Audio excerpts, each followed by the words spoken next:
মিথ্যা মামলার জবাব চাই, জবাব চাই, জবাব চাই, মিথ্যা মামলার জবাব চাই, জবাব চাই, জবাব চাই।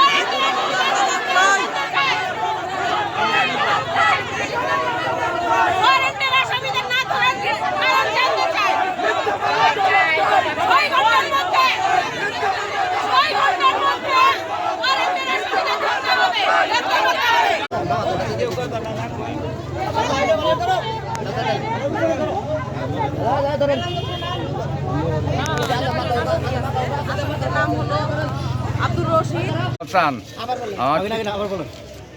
আব্দুল আওয়াল চান আমার নাম। আমার পিতার নাম হলো আলম শেখ। আপনার বাড়ির ঠিকানা বাড়ি মুন্সিডাংলা, গ্রাম মুন্সিডাংলায়। এখন আসামিরা এখন আসলে ইয়ে আছে, ভিতরে আছে। আব্দুল আওয়াল চান। আমার নাম মোহাম্মদ আমিনুল ইসলাম। যে আমার বাবা বাদী ওয়ারেন্ট হয়েছে এই মামলায়। ওয়ারেন্ট হওয়ার পরে আপনার এই থানায় ওয়ারেন্টের আসার পরে এরা খোঁজখবর নেয় থানায় থেকে যে ওয়ারেন্টের আসামি ধরতে বললে তারা ধরে না, যে সমস্যা আছে যাওয়া যাবে না। আমরা কয়েকজন আসি থানায় ভিতরে ওসির সামনে, ওসিরে বললাম যে আপনারা ওয়ারেন্টের আসামি ধরবেন না কেন?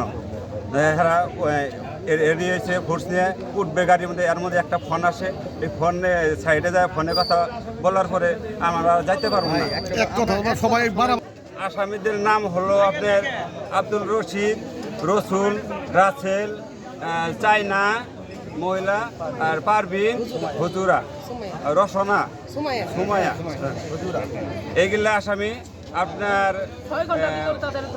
6 ঘন্টার মধ্যে আপনার ধরতে চাই। এর আপনারা ধরতে হবে।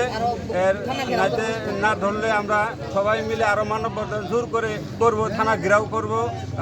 ওসি কেন ধরতেছে না এটা বিচার চাই, আপনারা এটা দেখবেন। ওসির পক্ষে হয়ে সেনাবাহিনী, তারপরে সার্কেল এসপি সময় চেয়ে গেছে 6 ঘন্টার মধ্যে তারা অ্যারেস্ট করে দিবে, কিন্তু তারপরে 12 ঘন্টা হয়ে গেছে। ওসি এখন পর্যন্ত আসামি হলো 6 জন। 6 জনের নাম হলো রশিদ, আব্দুর রশিদ, রাসেল, রসুল, তারপরে চায়না, হুজুরা, সুমায়া। এই 6 জনকে অ্যারেস্ট করতে যায় নাই জাহিদুল হক জুয়েলের কথায়। এখন তারা যদি এই মুহূর্তে 6 ঘন্টা সময় দিচ্ছি আমরা, এই 6 ঘন্টার মধ্যে যদি তারা অ্যারেস্ট না করে তাহলে এলাকাবাসী আরো বড় হিংস্র হয়ে দাঁড়াবে। পুরো এলাকা ঘেরাও করে, থানা ঘেরাও করে রাখবে।